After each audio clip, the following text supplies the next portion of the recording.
What's up, y'all? I want to do a video about light skin privilege and dark skin privilege. What you talking about? What you talking about? What you talking about? What you talking about? So a lot of times recently I hear a lot about this so-called light skin privilege. I wanted to give my view of light skin privilege. I watched a video a long time ago, actually, and this woman was talking about light skin privilege. And funnily enough, I wish I could remember her name. I really can't. I don't know who did it, but she said how light skin privilege is real, but black men don't benefit from it at all. And I thought to myself, yes. Yes, bitch, yes! You're right. Yes, you're right.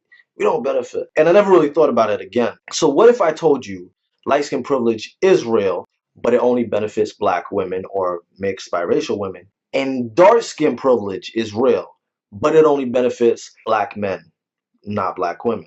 I don't know what the fuck you just said, little kid. Firstly, before I continue, I just want to elaborate here. When I first made this video a few years ago, I didn't make it quite clear. And I don't want any confusions. Light skin privilege is very real. It definitely exists. And as a black man or a mixed man who happens to be light skinned, you will receive privilege from the white community.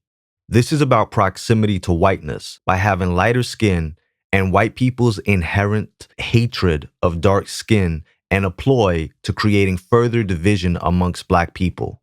White people don't give you anything unless it benefits them. That privilege can also be taken away from you.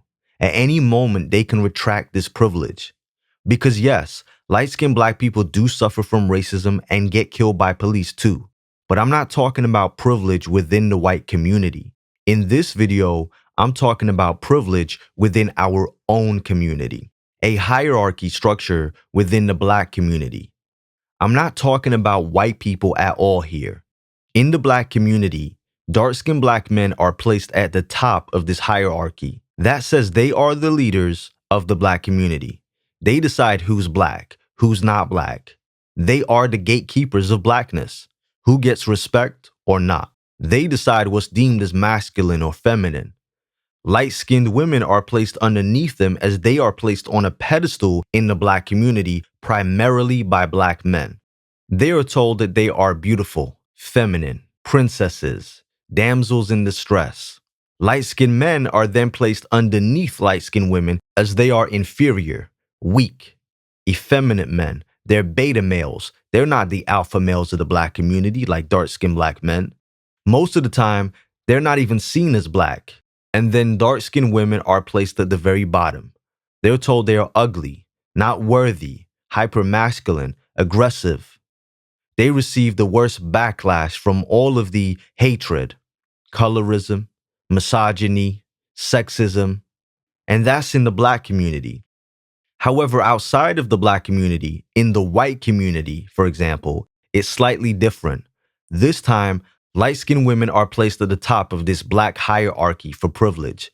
They are the least threatening and deemed as not being a problem for white supremacy. They're told that they are the most beautiful. They're given the most jobs and elevated as the epitome of blackness and beauty. They become the face of blackness. Light-skinned men are placed underneath them, again, because we're seen as less of a threat. They are aware that there is tension between us in the community based on our complexions, something that they created.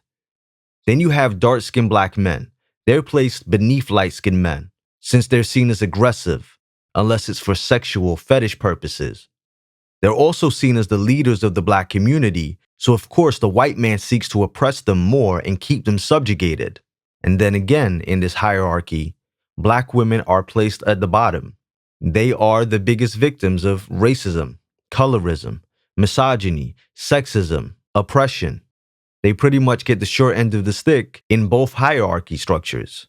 Hopefully the rest of this video will make more sense now when you watch it after this explanation. So let me explain. Let me start with dark skin privilege. Black men, when they're dark skinned, they're seen as alpha males, strong, the epitome of blackness. They are black. They don't need to prove their blackness. They're aggressive. They're masculine.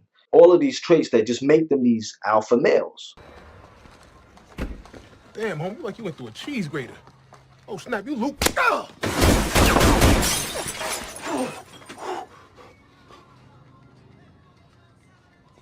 I mean that. They even have the negative stereotype, which is used to their benefit, which has certain races afraid of them, think that they're aggressive, and it's used to their benefit. I've got a lot of dark-skinned male friends that said they've never had to fight in their life. People just assume they're big, scary monsters. So she's like, yeah, I ain't got to fight. When I say benefit, I'm not talking about in the white community, where this masculine trait is seen as volatile and super aggressive and can indeed get you killed and arrested, even when you're not aggressive, but they automatically perceive you to be that way. Here, I'm talking about when that masculine energy is seen as a positive within the black community, when it's portrayed as alpha male status. In some cases, it means you'll never have to fight to prove yourself. You're the gatekeeper of the black community. You are the leaders. You're reliable. You are protectors. That's something that women are drawn to and attracted to. Now, those same traits, you put them on a black woman, and all of a sudden, they're aggressive. They're ugly. They're too dark. They're hyper masculine. They're not feminine enough. That's not fun. I'm not playing. Bye, Brianna. Don't tell me to buy. I'm standing her. I love you, Rihanna. Oh no, you don't love me. You don't love nobody. Love your own self. Somebody love you. And sorry. The same things that benefit black men are seen as a hindrance for black women. Let's look at light skin privilege. So light skin privilege. For black women, it's a benefit. And for biracial mixed women, it's a benefit because they're seen as feminine, pretty, cute. In modeling, you get a lot of the jobs, a lot of roles. They get to represent, black women because the media states that black women are beautiful only if they look like this or they're light skinned or whatever. Those same characteristics and traits and features, you put them on a man, a black man, and they're not a positive. They're not a benefit. They're a hindrance. So light-skinned men, they're seen as weak, effeminate, gay, pretty boys, soft. They constantly have to prove their blackness. They're not black enough. Again, here I'm talking about how you will be perceived in the black community as a light-skinned man, not in the white community. As we know, some of these traits will be seen as a positive in the white community, as light-skinned black men will be seen as less of a threat, which I guess translates to light-skin privilege too. But in the black community, those traits are interpreted as weak, effeminate, beta male, not manly, less than. And when you look at the stereotypes for black men or for light-skinned black men, for a moment, I want to take it to the hood. I want to take it to the hood, to the ghettos, the urban neighborhoods. Those light-skinned stereotypes of, being fruity, being weak, being effeminate aren't really a factor in the urban neighborhoods or in the projects. Like where I'm from in Brooklyn, that whole weak, light-skinned dude persona doesn't exist because most light-skinned brothers or mixed brothers in the projects or in Brooklyn can't be like that. They knew that they couldn't be like that, so they were like, oh, so I'm gonna have to defend myself. I'm gonna have to almost overcompensate because I don't want to be a victim. I don't want to be seen as weak, right? And that overcompensation almost creates something evil because nah, I gotta be rough, I gotta be raw, I gotta be real. Do you know what I'm saying? All of a sudden now these brothers are almost worse. And I'm talking about an experience that I have and that I've seen, that some light-skinned brothers are worse than dark-skinned brothers simply because of this overcompensation. For me growing up, I never really had issues with white people. White people never troubled me. Yeah, I'd get them say some racist shit to me and, call me a half-breed and call me, a nigger and all of this type of stuff. And, when you get stopped by police, because police really don't give a shit about shade. They don't care whether you're this color or whether you're this color. Like, you're just black to them. Although you are more likely to be stopped and harassed by the police if you're dark-skinned, it'll happen to you if you're light-skinned, but it'll be worse if you're dark-skinned. So I experienced all of that, but fights, I only ever really have fights with dark-skinned brothers. I saw the stereotype and I saw the victimization thing. So I was like, all right, I can't be a certain way. So in the beginning, when I would see my dark-skinned brothers, I just saw my brothers. I just saw somebody that was black. But at a certain point in time, it got so fucked up that I felt that whenever there was an issue, I was always having issues with dark-skinned brothers. So I started seeing them like, you're my enemy. This is how I started seeing them because it was a constant experience. Like, you want to fight me because I'm light-skinned. Because I had brothers that would literally come up to me for no reason other than I was light skinned, and they wanted to see if they could, clown me. And would kind of like to test me out, to see if I was pussy or not. You know what I'm saying? That kind of created something within me where I started to have a hatred or, an instant defense mechanism towards dark skinned men. I would see dark skinned brothers, and whether I'd be walking on a train or on the streets, and I would just be like, I would look him in the eye, and let him know, like, I'm not gonna have it. So if you come and just know, like it could pop off. There was always this assumption that light-skinned guys were weak and softer and not worth respecting unless they were big, huge, muscle-bound guys. Otherwise, those same light-skinned guys would have to get very aggressive just to be respected. And that's such a negative, thought process to have. But it was fueled by this whole, some of these dark skinned brothers that I had, met and experienced that would just saw me as a weak individual simply because I was light skinned. So a lot of brothers in these rough neighborhoods and in the ghettos are not the stereotype of these effeminate, weak men that you see when they represent light skinned stereotypes. Sadly, this reaction was based on my constant experience with bullying and violence. For no reason other than I was light-skinned and perceived as weak. I've had people tell me that the reason dark-skinned men reacted this way towards light-skinned men was because of how white society treats light-skinned men in comparison, and in some cases how these same dark-skinned men were treated when they were younger, or due to them being rejected by black women for light-skinned men. It's understandable that something like this would create animosity and hatred, so I do understand. Is it fair to then take it out on all light-skinned men? Of course not. But this is where we need understanding and compassion for each other and patience. I honestly do believe that we need therapy as a community. I said to my friend once, I said, have you ever noticed how whenever you get like, I don't know, news reports of like a crime that happens in the hood or whatever, or in the ghettos, there'll be like a group of black men, let's say there's 8 men, and there's always that one light-skinned dude with long hair or that one light-skinned pretty boy, and he's always there with that mean look. And my friend was like, nah, I ain't noticed that. But once I said it to him, he started noticing it. He was like, bro, you right. I'm always seeing it, especially in the rough neighborhoods. There's always the one light-skinned dude.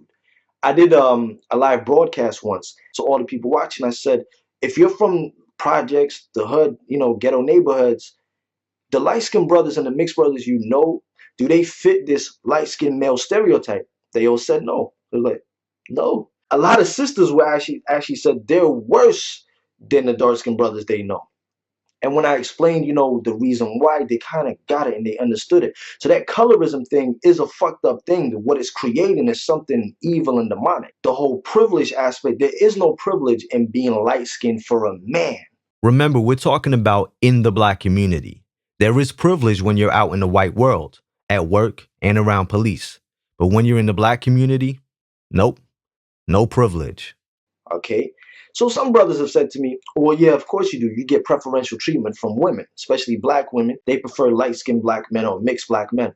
That's not true. And anyone that knows anything, well, for me, since 2005, around 2005, black women seem to be going more for dark-skinned black men than light-skinned black men. I remember, yeah, there was a time when, yeah, I'm light-skinned. Yeah, I'm a light-skinned dude. I got, long hair. Women were kind of like, oh, you cute, you cute. And I swear, like, it hit like 2005. It wasn't a factor anymore. Like, you walk into a room or start talking to them and say, hey, how you doing? What's up? And she's not interested anymore. You being light-skinned doesn't matter anymore. And I would talk to them and say, hey, so what's up? And they'd be like, well, I don't really like light-skinned dudes. And they'd say that they prefer dark-skinned dudes. I wasn't their option. They preferred dark-skinned black men. I've seen and heard black women say that to them, light-skinned men are very effeminate. They're weak. They're soft. They don't like pretty boys. They prefer dark-skinned black men. So you need to lose that fake narrative that being a light-skinned black man gets you women, or being a mixed man gets you women. It really doesn't. And if you look at social media, you look at pictures with dark-skinned black men and pictures with light-skinned black men, automatically, like pictures of dark-skinned black men, white women run to them, and it's like, oh my God, he's so beautiful, black man, da da da da da da da. And they'll always have more likes than pictures of light-skinned black men. So you automatically get that. I know it's that automatic love from white women. Of course, this is a fetish towards dark-skinned men from white women. And although it's not a privilege in the true sense, There are many black men that don't mind being fetishized and in fact love it. And then you get black women that love you also and want a dark-skinned black man. Forget the idea that being light-skinned gets you more women. And that's stupid. And also the fact that you would think women or sex is a privilege is retarded to me. Because to me, it's like, no, I don't want that. I'd rather not have to fight. I'd rather not have to prove my blackness. I'd rather not have to fight against these so-called stereotypes simply because I'm light-skinned than just get some attention from women, even though the attention doesn't even exist. I have witnessed and seen light-skinned brothers being attacked simply because they happen to be light-skinned and someone has an issue with them. Someone who happens to be dark-skinned. Someone that may have issues, trauma from being abused when they were a child, from being picked on, from being rejected. Colorism is something that affects black people who happen to be dark-skinned. When you look at the definition of the word colorism, it says a hatred towards people of a darker skin within the same ethnic group or race. So by that very definition, someone like me couldn't be a victim of colorism. They wouldn't experience colorism by that definition. But the things that some light-skinned men have experienced from darker-skinned men, for whatever reason, it's not colorism, but it is bullying, it is violence, it is hatred, and in some cases, it is murder. It does happen. I've asked my brothers before who were dark-skinned, and they've said that they've never fought. They don't fight. They hardly ever fight because even though it's a negative stereotype that dark-skinned black men are aggressive and rough and tough, it works in their favor because they're not, they don't have to fight and prove themselves, whereas light-skinned men do. I don't see this as a privilege. Someone said to me that this privilege is only in the black community, but outside of the black community, it is a privilege. And the reason it's a privilege outside of the black community, they said that light-skinned men will get jobs and, being light-skinned has never stopped a police officer shooting you and killing you. Police officers don't go, he's light-skinned, it's okay, he's light-skinned. No, he's black. He's black. Police see you as black. They don't care your complexion. They see you as black. Dark skin privilege benefits black men. It doesn't benefit black women. So like I said, black women are seen as aggressive, hypermasculine, ugly, too dark, whereas black men don't suffer from those same negative traits from their complexion. Light-skinned privilege with women, yes, they do get better jobs. They are treated better. When the media does say that this is the standard of beauty for black women, for light-skinned men, it doesn't work like that. Somebody said that Jesse Williams is only getting, all this praise because he's light-skinned or because he's mixed, because a lot of other brothers who are dark-skinned have been saying the exact same stuff for years that he all of a sudden is getting, recognition for saying. But Jesse Williams' record speaks for itself. He's been saying this stuff for years too. It just so happens to be that he was given the opportunity to say it on a bigger platform, seen by millions. Dr. Umar Johnson isn't on BET. I'm sure if Dr. Umar Johnson was on a platform that Jesse Williams managed to get on and say the same speech, all of us the next day everyone will be like, "Oh my God, can you believe what God said?" Right? There's a huge difference. And plus also the difference, the fact that he is biracial and he's speaking up on these facts makes a huge deal also. The fact that he's willing to talk about it. But it ain't got nothing to do with the fact that he's light-skinned, that people are receiving this message more. It's the fact that he got the opportunity to be on that platform and took the opportunity to say something tangible, say something real that has made everybody think. People were shocked. They weren't expecting him to talk like that. It's like when Rihanna turned around and said, all girls are magic, but black girls, they on a different level. They weren't expecting her to say that. I guarantee there are dark-skinned black men that have the same platform or have a bigger platform than Jesse Williams. They're not taking the opportunity of their platform to talk like this.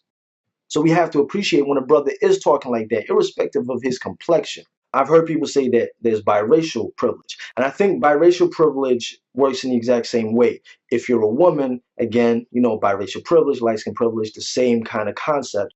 But being a man, it really doesn't work. And plus, biracial people still suffer from negativity and racism from white folks, as well as the negativity they may face from black folks and colorism.